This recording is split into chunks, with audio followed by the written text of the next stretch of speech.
La epístola, la epístola quiere decir carta, es lo mismo que una carta. Y Pablo, por ejemplo, el apóstol Pablo no escribió cartas como las que nosotros escribimos de una página o de 2 párrafos. Él escribía cartas para instruir a las diferentes iglesias en diferentes ciudades de donde él había plantado iglesias o había visitado en otros años anteriores de su ministerio. Y los propósitos de las cartas del apóstol Pablo, por ejemplo, o de Pedro o Juan, quien fuera que escribiera la carta, era para instruir, para enseñar estas congregaciones en los principios de la fe cristiana, para enderezar errores, etcétera. Entonces, cuando decimos la carta a, por ejemplo, la carta a los romanos fue escrita a las congregaciones y a los cristianos que se encontraban en la ciudad de Roma. Y él escribió esta carta para instruirlos en la fe, instruirlos en diferentes conceptos esenciales de la vida cristiana. Son como sermones escritos, pero a veces sermones bien largos, como es la carta a los romanos, con todo tipo de enseñanzas, información y principios teológicos bien importantes, ¿sí? Claro, cuando nosotros predicamos de esas cartas, lo que hacemos es separar a veces conceptos bien específicos, bien aislados, enfocarnos en eso para instruir al pueblo de Dios en cosas que, según uno va creciendo en la fe, uno va añadiendo a su repertorio diferentes ideas, diferentes principios que deben gobernar nuestro caminar cristiano. ¿Les perdí o están aquí todavía mentalmente conmigo? ¿Amén? ¿Entienden? Porque estas cosas es bueno explicarlas. Para muchos de ustedes puede sonar como algo bien tan fundamental que casi ni es necesario, pero para muchos hermanos que son nuevos en la fe, estas son cosas que tenemos que recordar que hay que enseñarle también a ellos, como usted aprendió también. ¿Ese es Mark Mueller allá atrás? No creo. No, ok, me vi a alguien allí, pensé que era el misionero Mark Mueller. Bueno, vamos me voy a poner los lentes, gracias Mary. Vamos al capítulo 8 de Romanos. Capítulo 8 Romanos, versículo 1. Capítulo 8 Romanos. La carta a los romanos es una de las cartas más profundas de toda la escritura. Es tan multifacética, tan diversa en sus enseñanzas que hay personas que se han tomado años y años, predicadores, aislando diferentes cosas de esta carta tan hermosa. Capítulo 8 Romanos. Voy a leer en realidad un par de versículos y entonces vamos a ir en diferentes direcciones según el tema que nos concierne. Dice el capítulo 8 Romanos, versículo 1: Ahora pues, ninguna condenación hay para los que están en Cristo Jesús. Voy a leer eso de nuevo para que si usted no tiene su Biblia se le grabe bien en la mente. Ahora pues, ninguna condenación hay para los que están en Cristo Jesús. Y entonces el apóstol Pablo añade otra capa de clarificación. Dice: los que no andan conforme a la carne, sino conforme al Espíritu. En otras palabras, ¿qué es estar en Cristo Jesús? Bueno, no andar conforme a la carne, sino conforme al Espíritu. Dice: porque la ley del Espíritu da vida en Cristo Jesús. La ley del Espíritu de vida en Cristo Jesús me ha librado de la ley del pecado y de la muerte. Porque lo que era imposible para la ley, por cuanto era débil por la carne, Dios, enviando a su Hijo en semejanza de carne de pecado, y a causa del pecado, condenó al pecado en la carne. Y déjeme saltar, vamos a dejarlo ahí, está bien. Yo voy a exponer otros principios y quizás leeré un poquito más según vayamos avanzando en esta enseñanza. El Señor puso en mi corazón compartir con ustedes un principio muy importante de la vida cristiana, y es una expresión que ustedes van a encontrar muchas veces en la Escritura, y es que la Biblia nos llama a vivir en el Espíritu, a vivir según el Espíritu. Y vamos a ver qué quiere decir eso, porque de ese vivir en el Espíritu se desprenden una serie de beneficios y privilegios de la vida cristiana. El apóstol Pablo comienza en el capítulo 8 diciendo: ahora pues ninguna condenación hay para los que están en Cristo Jesús. Siempre que usted lea la Biblia y usted vea un pues, piense en qué es lo que viene antes. Porque pues, la palabra pues quiere decir, bueno, como consecuencia de o como resultado de lo que venimos discutiendo. Y si usted busca antes del capítulo 8, antes de esa expresión, ¿a qué se refiere el apóstol Pablo? De que bueno, ahora pues no hay condenación. ¿De qué estaba él hablando? Bueno, si usted lee en el capítulo 7, usted va a encontrar la razón por la cual él se expresa en esa manera en el capítulo 8. Y si leemos, por ejemplo, allí en el capítulo 7 anterior, en el versículo 14, si usted tiene su Biblia conmigo, si no, escúcheme. Dice: porque sabemos que la ley es espiritual. Ahora, otra cosita que usted puede poner ahí en su folder de nuevo aprendizaje. ¿Qué es la ley? ¿De qué está hablando el apóstol Pablo de la ley? Bueno, está hablando de la ley judía, no de la ley civil, sino de la ley hebrea. Recuerde que todos los hebreos, los judíos, antes de que viniera Jesucristo, vivían conforme a un sistema de sacrificios, de todo tipo de legalismos. La única manera que un ser humano podía justificarse delante de Dios era por medio de sacrificios de animales, por medio de guardar una cantidad de reglamentos, de lavarse las manos en ciertos momentos, en otras no, de comer solamente ciertos tipos de comida. Si usted lee, por ejemplo, los libros del Pentateuco, Levítico, Deuteronomio, usted verá todas las prohibiciones y todos los legalismos, cientos y cientos de minucias que había que guardar para no contaminarse, para no ofender a Dios, para recibir justificación. La justificación antes de Jesucristo era por medio de un aparato inmenso de cosas que los hombres y las mujeres tenían que hacer para poder mantenerse justificados y sentirse como que estaban cubiertos por Dios. Y cuando uno fallaba en cualquier cosita pequeñita, ya enseguida uno sentía que estaba como totalmente separado ya de la misericordia de Dios y había que venir y ofrecer sacrificios otra vez y como comenzar de nuevo. Era un sistema bien opresivo, muy legalista, muy restringido, y si usted se salía por un poquitito, ya enseguida estaba fuera de la misericordia de Dios.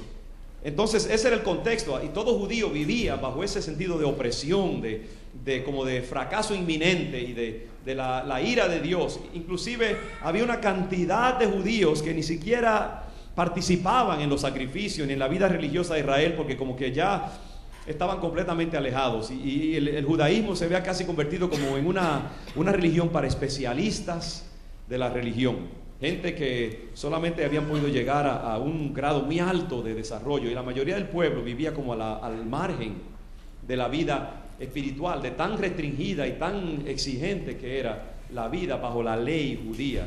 Y eso, la misma palabra, la ley, ya indica de las restricciones y el peso tan grande que había sobre la vida religiosa judía.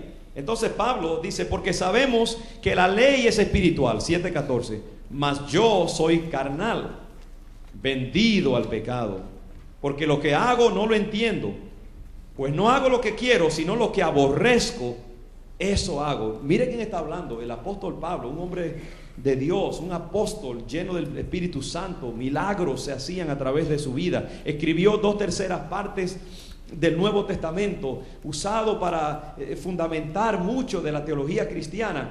Y este hombre lleno de Dios se sincera por medio de esta carta y dice: miren, yo sé que yo estoy vendido al pecado. Imagínense la expresión tan fuerte: yo estoy cautivo al pecado. Si soy honesto con ustedes, y de paso qué bueno es ser transparente, no andar por ahí con pretensiones ni pantalleos, sino ser uno honesto con Dios y con los demás. Eso no le rebaja, al contrario, la gente le va a respetar más por ser sincero y ser honesto. Y además que cuando nos humillamos delante de Dios hay bendición por eso. Entonces Pablo se sinceró con sus lectores y les dice: miren, yo reconozco, la ley es buena, la ley es espiritual, es para mejorar la vida del hombre, pero yo reconozco que no puedo vivir bajo ella. No puedo funcionar bajo ella porque es demasiado exigente, porque cuando yo me miro a mí mismo, reconozco que en mí hay la tendencia a pecar. Yo aborrezco el pecado, pero cuando menos le espero, ahí estoy ofendiendo a Dios. ¿Cuántos pueden decir amén a esa experiencia? ¿Verdad? Muchas veces queremos agradar al Señor y decimos, nunca voy a decir una mala palabra más, y un momento y ahí se nos cruzó alguien en la carretera y le queremos tirar el carro encima. ¡Ay, otra vez pequé! Y nos sentimos otra vez ese peso de haber ofendido al Señor. Todos pasan, excepto yo, claro, por una situación parecida en la vida. Y todos queremos agradar al Señor, pero de una manera u otra ofendemos continuamente. Esa es la realidad humana. Mire cómo dice él aquí en el versículo 21. Dice, así que queriendo yo hacer el bien, hallo esta ley, que el mal está en mí. Esa es la condición humana verdaderamente. Mientras estemos en esta piel, hermanos, hasta que Dios no nos haya regenerado totalmente por medio de la resurrección, la verdad es que vamos a estar en lucha continuamente, vamos a estar batallando. Es como que hay dos boxeadores dentro de nosotros, como esos muñequitos, ¿no? Que están boxeando allí, está el diablito y el angelito de un lado y el otro, están siempre viendo, a ver, forcejeando, ¿no? Hay un deseo en el hombre de servir a Dios, de agradar al Señor, de vivir conforme a la palabra de Dios, y hay otra influencia, como otro principio, otro reino que está dentro de nosotros que nos lleva a errar y a fallar en los buenos propósitos que tenemos. ¿Y qué pasa si es así, hermanos? Entonces, si estamos condenados, por así decirlo, a ofender a Dios mientras estemos aquí en este mundo, ¿qué va a ser de nosotros? ¿Qué pasa con muchos cristianos y con mucha gente que ama a Dios y tiene temor de Dios? Que cuando le fallamos al Señor, nos sentimos como que ya no hay esperanza para nosotros. Muchas personas que batallan con luchas serias en sus corazones y hábitos del pasado y todo esto, cuando se le falla al Señor, uno dice, ya voy a dejar de ir a la iglesia porque yo soy un hipócrita. No quiero ser un hipócrita. Ya Dios se desinteresó de mí. Ya Dios dice, ya no voy a, basta ya, no voy a dar más de mi gracia a esa persona. Y nos sentimos muchas veces culpables, nos sentimos alejados de Dios, nos sentimos que no valemos nada, nos sentimos que no queremos buscar más del Señor. Muchas veces nos sentimos tentados a decir, bueno, si no puedo vencer este pecado, pues me voy a tirar de lleno en él.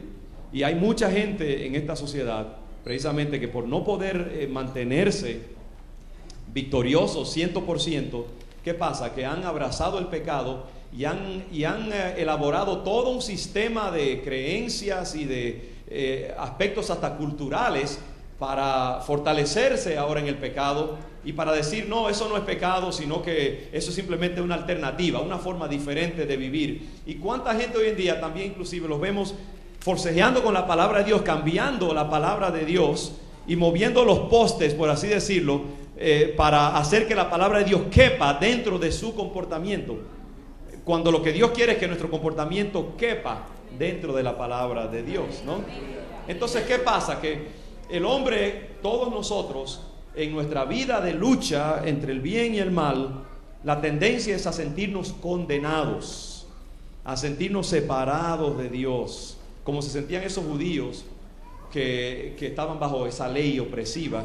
Y por eso el apóstol Pablo entonces escribe ahí en el capítulo 8, después de él mismo sincerarse y decir, yo también pertenezco a esa raza caída y pecaminosa que es el hombre. Entonces él sale con esta aclaración, dice, ahora pues, como consecuencia de lo que yo acabo de decir, es importante que sepamos una cosa, y es que no hay condenación para los que están en Cristo Jesús. Nosotros, hermanos, si tú estás en Cristo Jesús, si tú has recibido a Jesús como tu Señor y Salvador, si Cristo opera en tu vida y tú le has entregado tu vida a Jesús y tú sabes que Él vivió una vida pura, perfecta, justa, en sustitución de tu incapacidad por vivir ese mismo tipo de vida, y que Él murió en la cruz en sustitución por tus pecados, entonces el apóstol Pablo te dice, tú no tienes ninguna condenación. Es decir, no hay una espada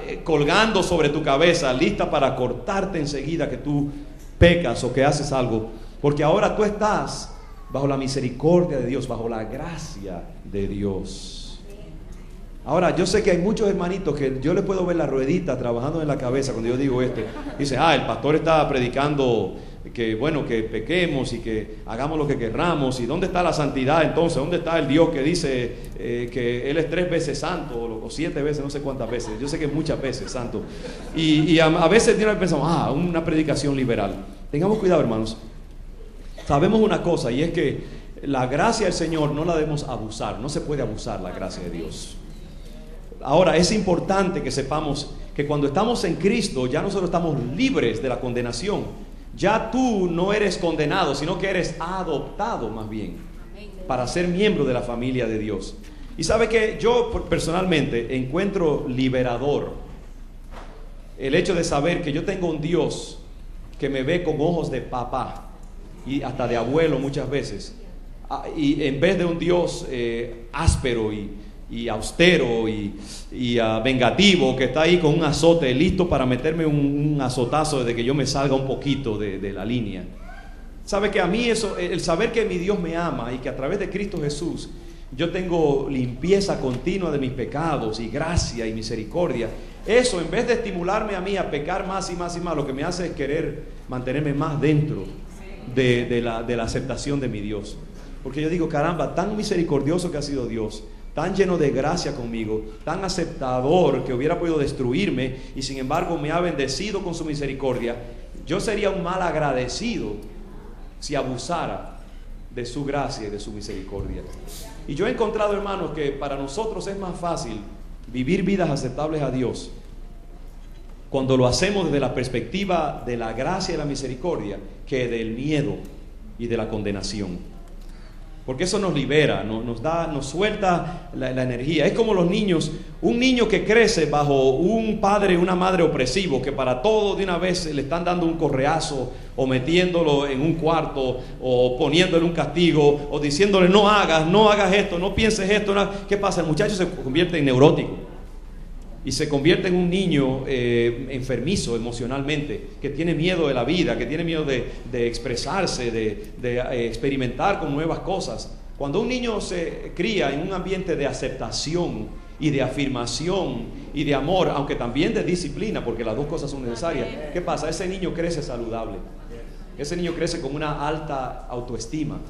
Y hay más posibilidad de que ese niño se desarrolle en una persona creativa, de iniciativa, profesional o por lo menos exitosa en la vida, porque ha crecido bajo el amor y la afirmación de un padre y una madre. Y yo les animo, hermanos, a cambiar el modelo mental de cómo usted ve a Dios y cómo usted ve su fe cristiana. Cámbielo de condenación, de pecado, de castigo inminente, a el Padre que te ama, el Padre que te acepta, el Padre que te recibe, el Padre que te dice, mira, yo sé que tú tienes dificultades en controlar tu vida y caminar como yo quiero, pero ven conmigo y vamos a trabajar juntos. Yo te voy a llevar a ese nivel de la plenitud de mi Hijo Cristo Jesús. Y eso debe animarnos a nosotros, hermanos, debe entusiasmarnos. Y por eso el apóstol Pablo dice, no hay condenación, no hay ninguna condenación para los que están en Cristo Jesús. Recuerde eso siempre. Dice la palabra que la sangre de Cristo nos limpia de todo pecado. Y ese nos limpia, dicen los que conocen del griego mucho mejor que yo, que está escrito en un verbo que es continuo. En otras palabras, es como decir, la sangre de Cristo nos está continuamente limpiando de todo pecado. Si usted mira, por ejemplo, en la anatomía humana, ahora mismo ustedes están sentados allí de lo más tranquilos, pero dentro de su cuerpo hay un dinamismo increíble. Todo es movimiento. Su sangre está continuamente corriendo y circulando. Por eso se llama la circulación de la sangre. A menos que usted no se haya dado cuenta que se murió, su sangre va a estar ahora mismo circulando dentro de usted. Lo sabremos cuando todo el mundo se haya ido y se queda alguien ahí sentado. Pero la inmensa mayoría de ustedes, su sangre está circulando dentro de ustedes. ¿Y por qué la sangre circula? Porque la sangre siempre está recogiendo todas las impurezas del cuerpo. Cuando usted se mueve, respira, actúa, siempre hay toxinas Como su cuerpo es una máquina, en un sentido hablando, siempre está produciendo cosas buenas, pero también desechos. Hay impurezas, hay cosas que quedan de los procesos biológicos. ¿Y cómo se va a deshacer el cuerpo de eso? Bueno, su sangre recoge una serie de elementos y los va circulando a diferentes partes, y el cuerpo los va procesando y eliminando o lo que sea.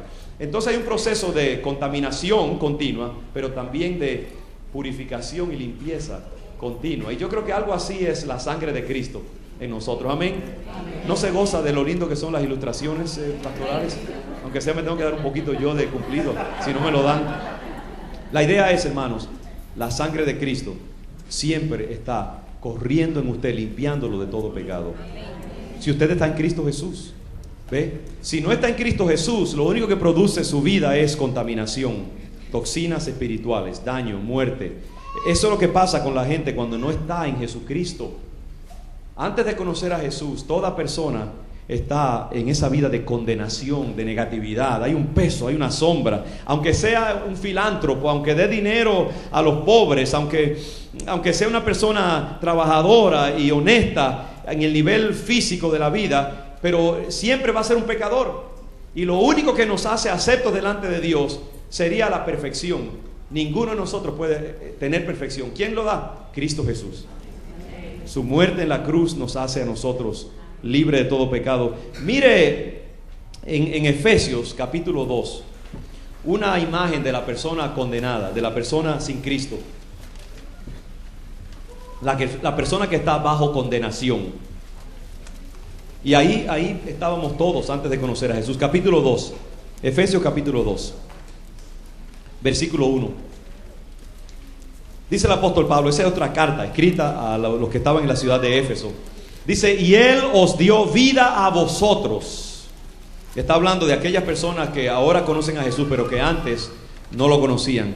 Y Él os dio vida a vosotros cuando estabais muertos en vuestros delitos y pecados. Mire, la persona que no está en Cristo Jesús está muerta en delitos y pecados. Es un criminal espiritualmente hablando. Puede ser una persona muy decente al nivel social, pero en términos espirituales delante de Dios hay dos cosas: está muerto y está nadando saturado en delitos y pecados. No tiene perdón de sus pecados. Ve, como la sangre de Jesús no está corriendo dentro de ellos, lo único que está produciendo esa persona es toxinas espirituales, daño. Cada vez que peca, ese pecado se queda dentro y sigue circulando, produciendo muerte, produciendo corrupción. Estabais muertos en vuestros delitos y pecados, en los cuales anduvisteis en otro tiempo. Muy importante eso. Él dice, en los cuales anduvisteis. En otra palabra, está asumiendo que cuando uno está en Cristo, ya uno no está gobernado y saturado y practicando el pecado, siguiendo la corriente de este mundo. Otra cosa acerca de la persona que está bajo condenación es que está gobernada por los principios de este mundo. ¿Qué es este mundo? La cultura prevalente, la cultura de Hollywood, la cultura de Wall Street con su amor y apego al dinero, la cultura de la violencia que vemos por ejemplo en el Medio Oriente, o la cultura de la sensualidad que se ve en muchas de nuestras ciudades, o la cultura de la vanidad del mundo que se ve en las modas y en el apego al cuerpo que vemos en algunos de los gimnasios de esta ciudad. La cultura humana que simplemente está pegada al ahora y al aquí. Los hombres que solamente piensan horizontalmente en este tiempo, en su cuerpo, en su carne, siguiendo la corriente de este mundo, conforme al príncipe de la potestad del aire, el espíritu que ahora opera en los hijos de desobediencia. ¿Cuál es ese príncipe? Satanás, el cachudo que hace tanto daño a la humanidad. Dice, si usted está bajo condenación, si usted no está bajo el control de Jesucristo, entonces usted está en una manera u otra, y eso debe atemorizarnos, entender esto. Usted está bajo el control de Satanás. Eso no quiere decir que usted anda por ahí sacando saliva por la boca porque está endemoniado, con los ojos dándole vueltas en las cuencas. No necesariamente eso, pero hay un principio que rige su vida, es el principio del mal. Y Satanás gobierna si Cristo no gobierna su vida, Satanás la gobierna. Déjeme decirle. Usted puede ser una persona muy decente, muy noble, muy buena, pero Satanás va a tener señorío sobre su vida. Puede ser el presidente de esta nación, Pero si no está en Cristo Jesús, el que gobierna su vida en última instancia es el príncipe de la potestad del aire, que causa todo el daño que hay en la humanidad. Y dice, entre los cuales también todos nosotros vivimos en otro tiempo. ¿Cuándo? Antes de conocer a Cristo. Dice, en los deseos de nuestra carne, haciendo la voluntad de la carne y de los pensamientos. Esa es la vida de la persona que no conoce a Cristo, controlada por los apetitos de la carne. El apóstol Pablo habla de no andar en la carne. ¿Qué quiere decir andar en la carne? Andar en la carne quiere decir estar gobernado por el cuerpo, por los apetitos bajos. Y déjeme decir algo, que los apetitos bajos no solamente son los apetitos sexuales o de la comida. Los apetitos de la carne puede ser también la vanidad. Hay gente que tiene un apetito por la aprobación de los demás y dan millones de dólares simplemente para que pongan su nombre en un edificio o en una cátedra de universidad y que todo el mundo diga, wow, esta familia dio 3 millones de dólares a Harvard para un edificio nuevo. Qué gente más millonaria y más generosa. Y de eso sacan, y eso también obra de la carne, ¿sabe? Las obras de la carne puede ser también un artista que solo piensa, este es mi talento y esa pintura la hice yo con mi creatividad y refleja mi grandeza artística y no le da gloria a Dios. Eso también se llama obra de la carne. La obra de la carne también puede ser una mamá que se ha dado a su hijo y que se ha sacrificado por él y que vive para ese niño y que se ha proyectado en ese niño y que lo coge y lo abruma con su control y cuando ese hombre ya no quiere ni siquiera que se case porque lo necesita cerca de ella, ¿no? Y ella se ve realizada en ese niño y desarrolla como un control y una relación malsana con ese hijo que es una proyección de ella. Y la gente diría, wow, qué buena madre, mira cómo se da, mira cómo se entrega, pero que hay egoísmo en ella y eso también es una obra de la carne. En otras palabras, la carne es todo aquello que tiene un sabor a egoísmo, al yo, a este mundo, a los apetitos bajos y puede a veces vestirse con ropaje muy sublime, pero todo es lo mismo, es carne, carne, carne. Dice por ahí, el mono aunque se vista de seda, mono se queda. En otras palabras, los hombres a veces vestimos los apetitos con muchas, unas adornos tremendos, pero siempre lo mismo. Y toda esa gente que anda conforme a la carne está bajo condenación. Por eso el apóstol Pablo dice en Romanos, no hay condenación para los que están en Cristo Jesús. Esto es para los que dicen no andan conforme a la carne, sino conforme a ¿qué? Al Espíritu. Y eso me lleva al otro punto. ¿Conforme a qué principio vives tú? Aquí yo entro en la parte práctica del pasaje. Y con esto ya en realidad casi voy terminando. Porque la idea es, hermanos, ¿dónde están nuestras prioridades? Tú ves, dice el apóstol Pablo, no hay condenación para los que están en Cristo Jesús. Pero él desarrolla eso un poquito más. ¿Qué quiere decir estar en Cristo Jesús? Bueno, quiere decir andar en el Espíritu, darle prioridad al Espíritu. Y no andar enfocado solamente en las cosas de este mundo. Yo quiero que cada uno de nosotros nos midamos, porque el Señor está hablándole a esta congregación, a cada hombre, cada mujer que está aquí. Yo les amo a cada uno de ustedes, hermanos, y mi deseo es que cada uno de nosotros podamos crecer parejos en el Señor, que podamos disfrutar verdaderamente de los beneficios del reino de Dios. Y por eso es necesario que a veces el cuchillo de la palabra entre un poquito hondo en nosotros y que nos podamos preguntar, ¿para qué vivo yo? ¿Dónde está mi prioridad en la vida? Andar en, quiere decir eso. Quiere decir darle prioridad, darle enfoque a algo. Y hay solamente dos cosas en las cuales uno puede vivir en la tierra. Uno puede vivir enfocado en la carne, con las consecuencias que vemos aquí, bajo el control del diablo, bajo la condenación de Dios, bajo los apetitos de la carne, bajo la influencia del mundo. O uno puede vivir enfocado en las cosas del Espíritu. ¿Qué quiere decir vivir enfocado en las cosas del Espíritu? Quiere decir darle prioridad a las cosas eternas, darle prioridad a las cosas espirituales. Por ejemplo, usted está aquí hoy, esta mañana, en este lugar. Usted podría estar en otras partes, pero escogió dedicarle al Señor un par de horas de su vida. Anoche quizás muchas hermanas plancharon su ropa y la de los niños y la dejaron todo lista. Si no, se levantaron temprano para hacerlo. otros hombres. Quizás había aquí un joven a las 9 de la mañana que me dijo: pastor, yo me tengo que ir a las 10:30. Lo saludé durante el servicio un momentito, porque en mi trabajo me obligan a trabajar, una persona humilde,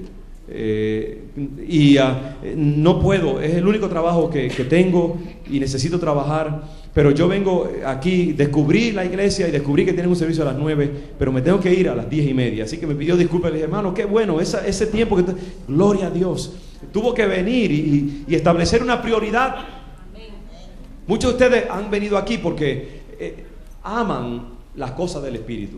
Y ustedes saben que aquí le están ofreciendo su ofrenda al Señor, están recibiendo enseñanza espiritual para mejorar sus vidas, están exponiendo a sus hijos a la doctrina cristiana, están tratando de enderezar su caminar. Eso es un ejemplo de andar en el Espíritu.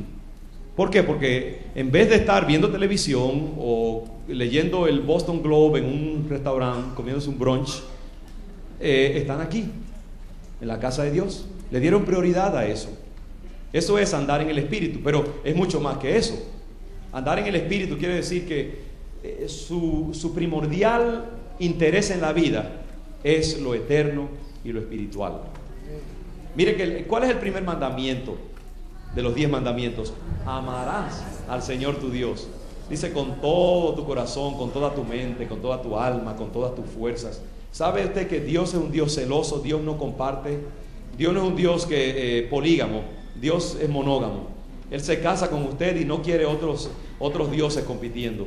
Y sabe que muchos tenemos otros dioses. A veces tenemos el Dios del cuerpo, tenemos el Dios del dinero, el Dios de la educación, el Dios del éxito, el Dios de los amigos. Hay cantidad de dioses. Y Dios dice: no comparto mi amor con nadie. Yo te quiero a ti 100%. Entonces, andar en el Espíritu quiere decir que Dios quiere que usted lo ame a Él por sobre todas las cosas. Que usted le dé prioridad a las cosas del Espíritu.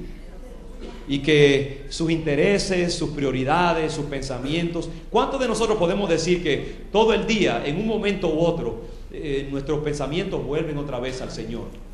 Estamos siempre pensando: Padre, estamos como computando en la vida siempre en torno de nuestra identidad cristiana. Que nuestra identidad cristiana está por encima de cualquier otra identidad.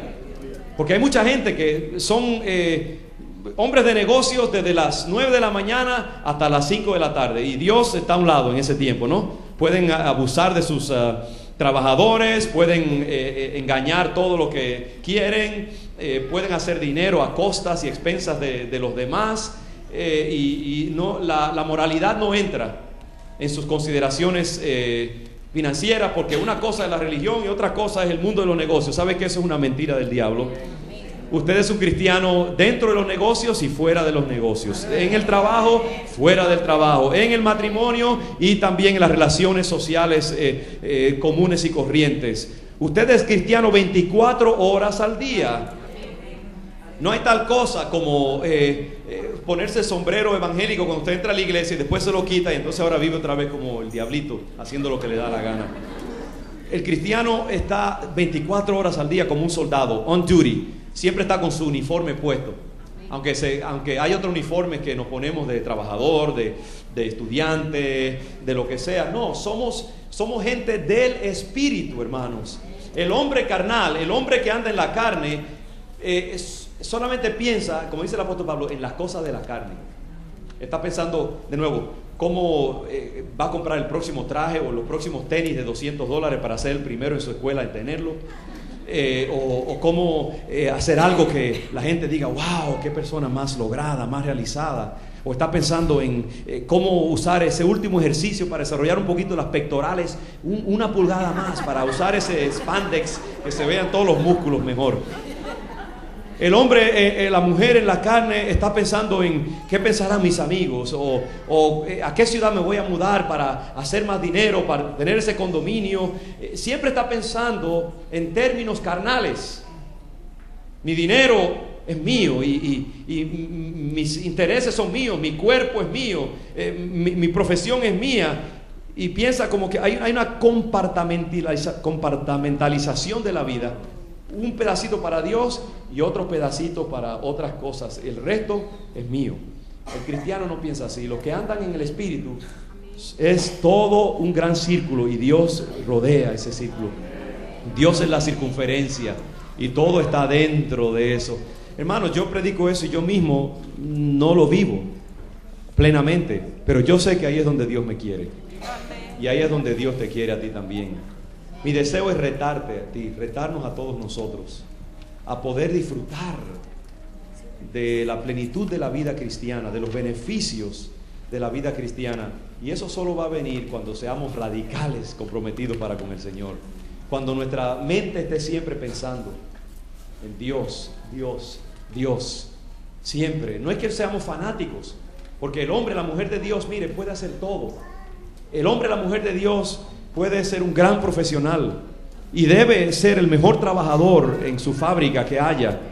Y el hombre de Dios, la mujer de Dios debe ser una persona exitosa. No hay nada de malo con que un hombre o una mujer de Dios tenga sueños profesionales o que quiera comprarse una casa o tener una cuenta de banco y pensar en su retiro, que se tome unas buenas vacaciones, que vaya a un cine, que escuche buena música, que se compre un buen aparato de estéreo. Nada de eso está prohibido en un hijo de Dios, pero cada una de esas opciones debe estar saturada con los valores del reino de Dios. Disfrute de su dinero, gloria a Dios por eso. Disfrute de su profesión, gloria a Dios. Disfrute de sus estudios, gloria a Dios. Pero sepa que el Señor es dueño de todo lo que usted tiene y que todo lo que usted hace está condicionado por su identidad cristiana. Entonces, si usted está bajo Cristo Jesús y usted lo ha hecho a Él su Señor, su Salvador, su sustituto, su representante delante del Padre, y usted entonces vive una vida de darle prioridad a las cosas del Espíritu, no hay condenación posible para usted, mi hermano, mi hermana. Usted puede acostarse tranquilo, poner su cabeza sobre la almohada y saber que el Señor está contento con usted. Y cuando usted peque y se salga de los caminos del Señor, usted va donde el Padre, se arrepiente, confiesa, se esfuerza por ser mejor y Dios dice: no te preocupes, estamos bien, tus pecados te son perdonados, la sangre de mi Hijo te cubre de todo pecado. Hermanos, esa es la vida que cada hombre, cada mujer debe querer vivir en Cristo Jesús. No hay condenación para los que están en Cristo Jesús, los que viven conforme al Espíritu y no conforme a la carne. ¿Dónde estás tú? ¿Dónde estoy yo? Yo le sugería a los hermanos esta mañana hacerse un examen. Un día, si usted quiere, siéntese en un sofá cómodo, con una tacita de café, busque una hoja de papel en blanco, un lápiz, haga 2 columnas. De un lado la carne, de otro lado el espíritu, y haga un inventario de su vida. Coja una semana, por ejemplo, promedio, y examine dónde estuvo su tiempo y sus energías invertidas en esa semana. Haga una lista y en las cosas del Espíritu ponga todo lo que conduce a la nobleza, a la eternidad, al agradar a Dios, al levantamiento moral y espiritual de su vida. Esa clase de discipulado que usted tomó, esas horas que pasó en la casa de Dios, esas conversaciones elevadoras que usted tuvo con sus hermanos, ese tiempo de oración que tuvo cada mañana, el tiempo que usó leyendo la Escritura, los capítulos de ese libro cristiano que leyó, los buenos programas de televisión que edificaron su alma y su espíritu. Ponga todo eso en el departamento del Espíritu. Y en la carne, no es que sea malo necesariamente, pero ponga todo aquello que se va a quedar aquí cuando usted se muera. Y que cuando se queme el mundo, todo eso va a perecer.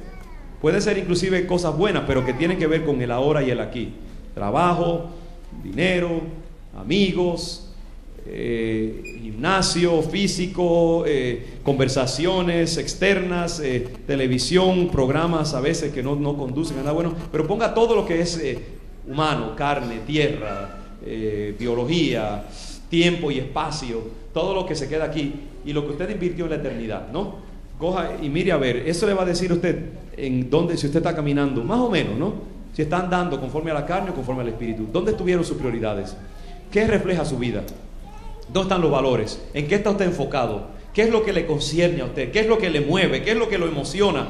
¿Qué es lo que comanda su atención y sus prioridades y su compromiso y su entrega? Ahí, donde está su corazón, dice la Biblia, ahí estará su tesoro. Donde están tus prioridades, ahí estás tú. ¿Dónde están tus prioridades en este día? ¿Estás en Cristo Jesús? ¿Andas conforme al Espíritu?